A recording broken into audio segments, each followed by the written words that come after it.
Did you know that 43% of all businesses lose deals on follow-up? In today's episode, we will discuss with a sales expert on how you can turn all your contacts into long-lasting contracts. Welcome to Provider's Edge, the podcast that helps healthcare entrepreneurs and innovators break down barriers and control their business, life, and future with valuable action steps. With me, your host, Sabrina Runbeck, a recovered clinician and a business deal catalyst. Let's rewrite the rules and create a positive social impact while increasing your profitability. Look, what we have here is Lynn Wetbeck. She is the queen of sales, and she's a returner for our podcast. A business owner and entrepreneur often hire Lynn to ignite winning sales. And because most of them are just simply chasing down leads, lacking client retention, conversion, and profit. So Lynn helps them to eliminate the lengthy, chaotic sales cycle to ignite their sales and unleash lasting profit. Bottom line is, don't make it harder than it's supposed to be. Sales should be win-win. And as we were engaging today, that most people don't even realize that a key conversational part with engagement is actually on the follow-up side. And most people, as Lynn said, 43 people don't even do any follow-up. So it's like you go on the first day, you had a good conversation, and then crickets, because there's never a second day where you don't even know what that looks like. People do need time to digest and learn about you and trust you before they're actually making an actionable step. And Lynn has been the queen at doing sales and how do we relate to each other, and especially for the follow-up sequence. And she is the founder and CEO of Petite to Queen and a host of the acclaimed Your Career Crown, the TV network of Palucha, and get more client shows streaming on Amazon Fire, Roku, Apple TV. So excited for you to come back, Lynn. Oh, Sabrina, it's always wonderful to see you, and I'm really honored to be here with you again today. We are so blessed to really talk about this specific topic on follow-up, because many people in healthcare, especially the innovation space and also clinical space, we're often going to summits, conferences. And some people, when I talk to them, they always love to go to these conferences because they believe they can meet some of the great decision makers and key stakeholders in this B2B space. And we understand that having a conversation face-to-face, actually being immersed within, is such a crucial thing. But many people don't prepare to get there. You should be having multiple meetings set up, but they're kind of just throwing things in the darkness. Or they finally meet some good people, but there's not exactly a right, consistently duplicatable, measurable system that they can actually follow up. And then again, that great lead become a dead lead. So we would love for you to kind of walk us through some of the strategies and challenges of why people are having such difficulty following up and what to do to solve that. Well, Sabrina, there's a myriad of reasons. One is I think people just don't know what to say or what to do. They haven't planned it out. They haven't thought about it. And so having a follow-up strategy in place, that's a big help right there. The second thing is if they don't follow up, they start to feel guilty, or they feel like, well, now I can't follow up because it's been too long. It's never too long. I had somebody follow up today who I haven't talked to for 4 years. So, I had to look I was like, okay, I knew him, right? I was connected with him on LinkedIn. He sent me an actual personal direct message, not an AI thing. And the thing is you just pick up the ball and you start running with it again. So there's a myriad of reasons, but the number one way to resolve it is to have a plan in place. And to have that plan in place, you need to understand what your ideal client your ideal prospect what they're looking for, what matters to them, so they can what? And then assemble that. You don't have to create new content. You don't have to create a whole bunch of new work because most likely you already have assets that you've built out or things that you can provide. The key is to speak to them in their tone, what they're looking for. It's not about you, not the we, I. It's about them. So that every time you are following up, you're delivering value. And even when they don't respond, they are hearing and seeing you. And they're recognizing that you are reaching out. And you also want to mix up the types of medium that you use. Don't just email them. Don't just DM them, right? There's so many different formats that you can use these days, right? You can actually hand address and mail them a note card, thanking them for meeting them. If you do book a call at an event, at a conference, have that strategy in place for how you're going to follow up to ensure that they show up for the meeting. A lot of times they get back to the office, things are on fire, all kinds of stuff is going on, and they may blow off a meeting. They could have never have added it properly to their calendar. So there's a number of steps that you can take to ensure they show up so that you can start that conversation back up and move forward, and really always lean into what's going on with them as to why it matters that you're having the conversation so that you can build your discovery like a detective or like any good person in the medical profession of understanding what's going on so that you can start to isolate the cause, right? You're diagnosing what's happening. Yeah, something that you mentioned is never too late to follow up. I didn't realize on LinkedIn, especially on the computer, they now recently, at least correct me if I'm wrong, they categorize a focused group and everybody else. And then because the message got buried, when I got on my phone last night, I realized there's a new tab for unread messages. I was like, whoa, that would have made my life so much easier, but you can't see that on the computer version. So when I was looking through all these old messages, they're just like you're saying, there are people that have spoke to me 2 years ago that I just never responded. But the way that I wrote a connection message in early on, I always write how I met them. And so that helped me to remember what that point of contact is. So then, because it's gone by so long, I just simply send a voice message directly on my LinkedIn app and telling them, hey, so sorry, things passed by, just kind of got buried. This is what's happening with me. Would love to see where you're at, right? Let's do a brainstorming session since we never really got connected last time, right? And just simply putting the offer in there.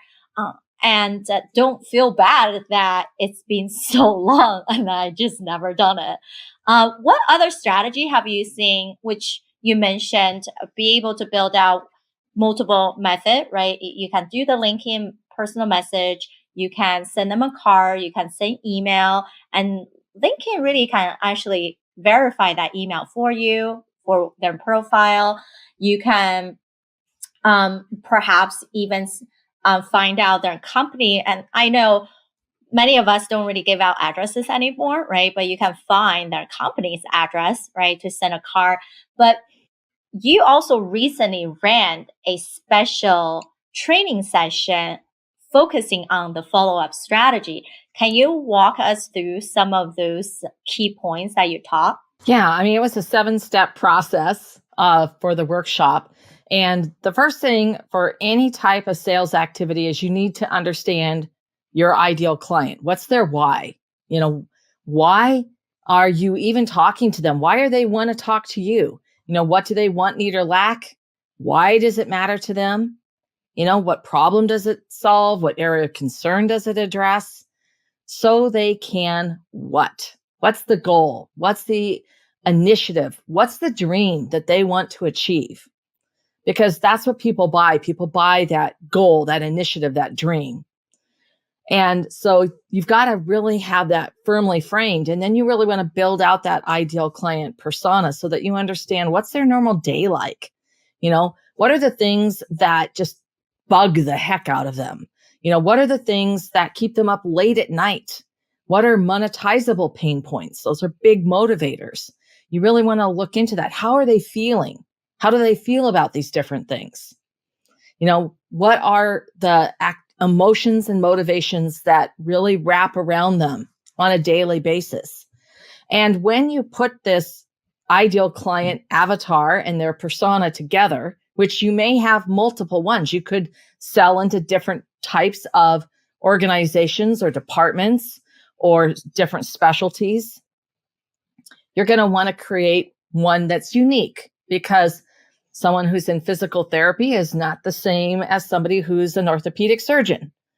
All right. There's some relationships there, right? But they're not the same. And they're going to have different experiences, and they're going to have different motivations. And the things that are going on in their day-to-day are unique, right? So when you put those together, that's the basis for you to then create your follow-up strategy. Because now you know some things that you can talk to them about. What are those top 10 questions that they could have? What are top 10 objections? What are the things that they want more information on? So as you put those things together, then you have a plan on how you're going to deliver the follow-up. And you can do it in a myriad of different ways. So you already mentioned you can actually pick up the phone and phone them, plan to get voicemail, keep it in 60 seconds or less. Remember to lead with the value, why it matters to them. And then what I will often do is say, I'm going to drop this in a link to you, and it will be in your email in just a few minutes. And that way, whatever I shared, they can click on to get more information. And it gives you 2 touch points, right? So those are one way. So you've got your phone call, you kept your email, you can text them, especially if at the event when you met them, you took a picture together and then you texted them the photo so they could drop it in on their socials, and then you can drop them and tag them. So that right there is another step. It only takes a couple of minutes, and all of a sudden you've created a text dialogue. Right? And then, of course, you followed up by connecting with them on LinkedIn or wherever they hang out. So you've got those types of direct messages on social media platforms. Now, another thing is in the healthcare industry, often in the business offices, there may still be a fax machine around. And you know what? You can send them a 1-sheet fax. They may run through the building yelling, "Look, I got a fax," but it's going to be placed on their desk and they're going to get this fax. Boy, does that stand out. If you are using the social media apps, another quick tip is use the app on your phone and actually leave a voice message. A real human being had to leave that voice message. And when you scroll through your messages, Sabrina, like you were talking about, how many voice messages do you actually see? Any? I don't remember the last time I got a voice message on my LinkedIn. I leave them for people all the time. In fact, I get people who say, "How did you do that?" It's like, well, I use the app. So when you plan what you're going to say, you get to the point. They're busy people. Why does it matter to them? You're building relationships block by block, and you keep giving them the opportunity to engage. Now, we talked about potentially mailing a handwritten note. It was great meeting you at this event, at this conference. That's something that, once again, is going to be put on their desk. They're going to open it up. They're going to feel the desire to reciprocate.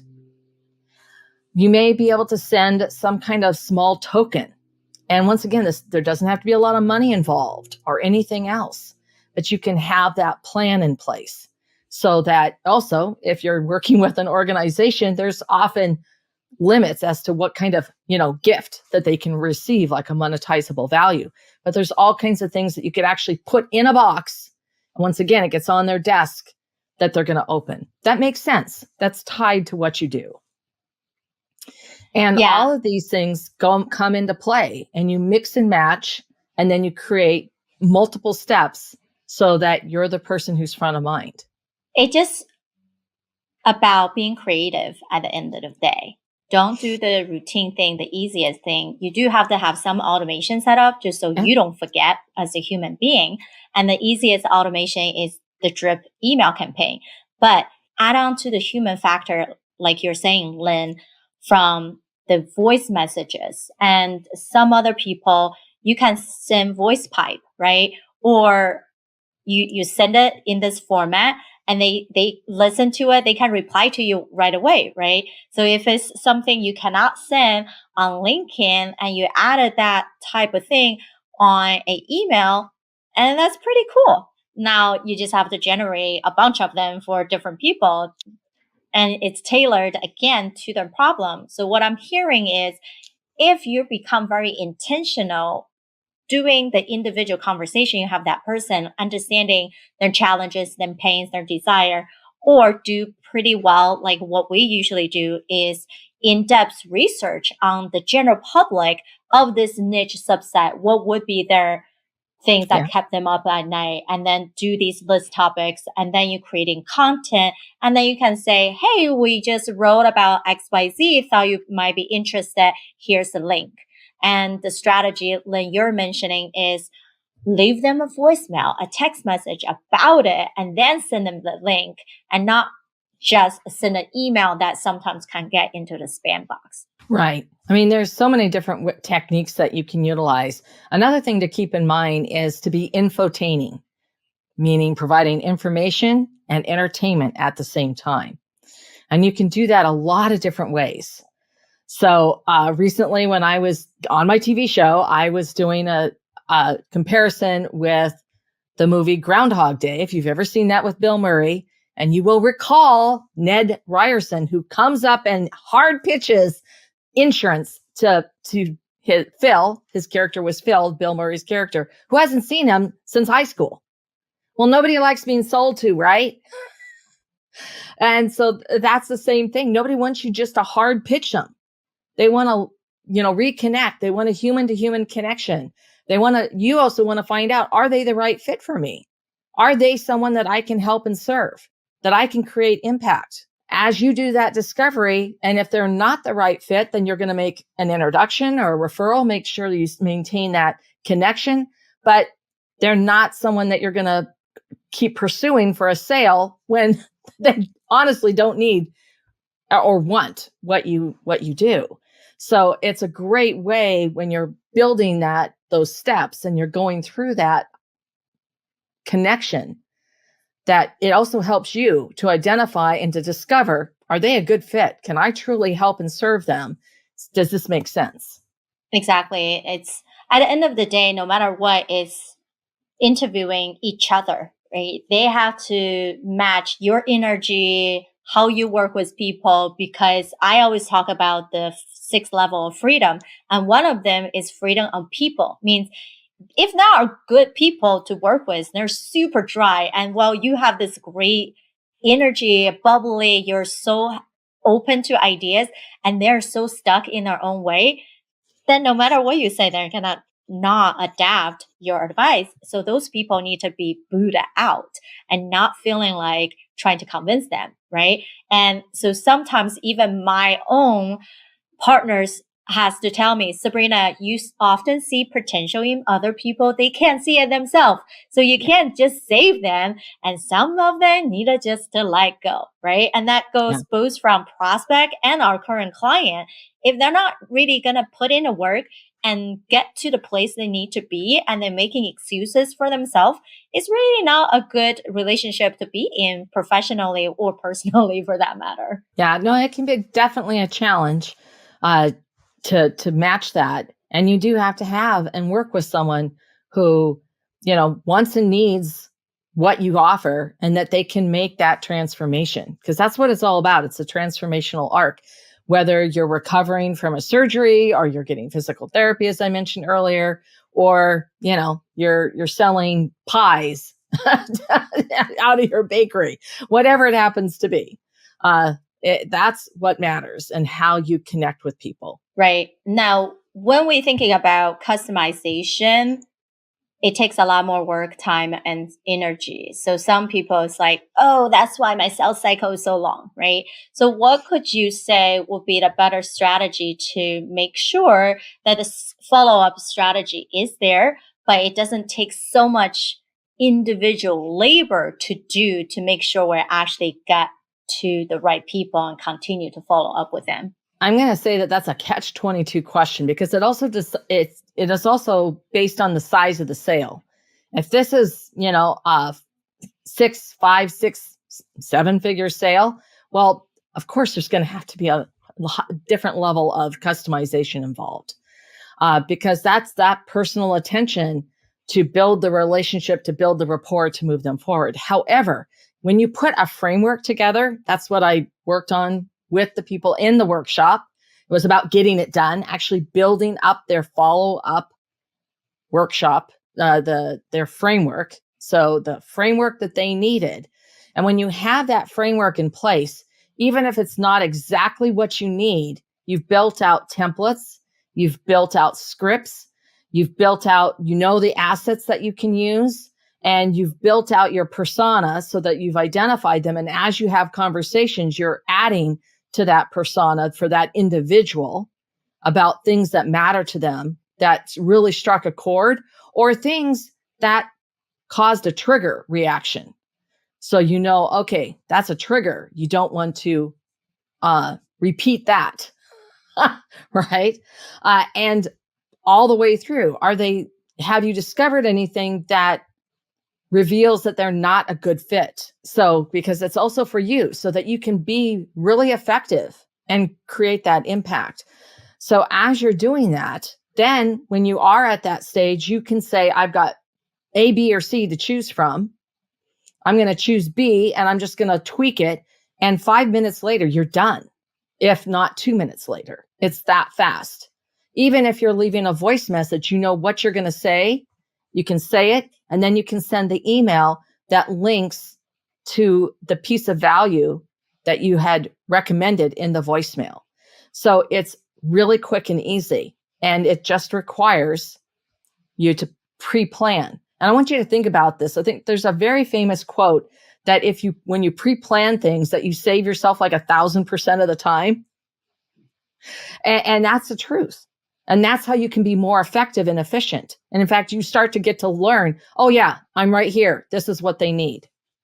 And then you can provide that piece of value, and you're staying front of mind, because people are ready to buy at different stages.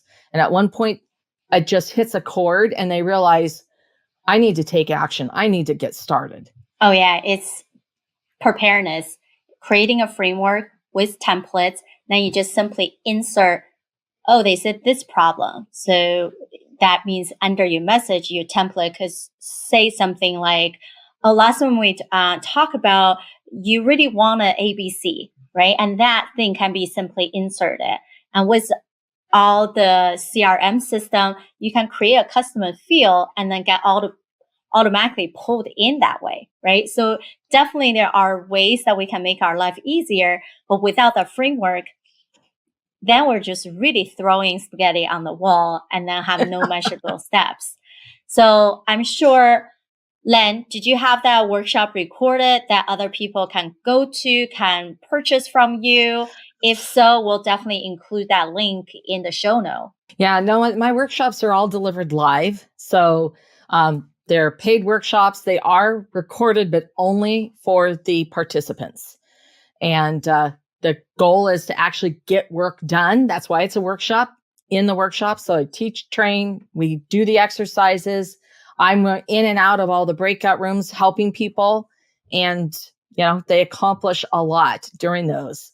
And I'd love to say it's for sale, but it's not, because you would miss all these special elixir of being in the breakout rooms and actually doing the work and getting it done and asking my advice or asking questions. All right. So that just means people go follow Lynn. And whenever she has next workshop, you better be jumping on it so you can get her personalized support, or simply book a call with her to figure out how to best help you guys with your follow-up strategy. So then you have something that's definitely duplicatable. And not like many founders that I talk to, they're always like, oh yeah, I'm trying to figure that out. And if you're trying to figure out, you don't really have something that's written down step by step, then you really don't have a system. And when you don't have a system, it's chaotic to do any business. So I hope you guys have learned something amazing from Lynn, and can't wait to hear more about her awesomeness until next time we chat. So thanks everyone for being here. Let us know any other topics that you would love to learn from, and then we'll sure to find out the expert to give you those high point discussions. All right, until next time, bye-bye. Thank you for tuning in to Provider's Edge podcast. We hope you enjoy our latest episode and found the insights and tips helpful. We'd love to hear your feedback on the show and learn what topics you'd like us to cover in the future. So please take a moment to leave us a review on your favorite podcast platform and let us know what you think. Your feedback is essential to help us improve the show and provide you with the content you need to take your healthcare business to the next level. Thank you for your support, and we look forward to hearing from you soon.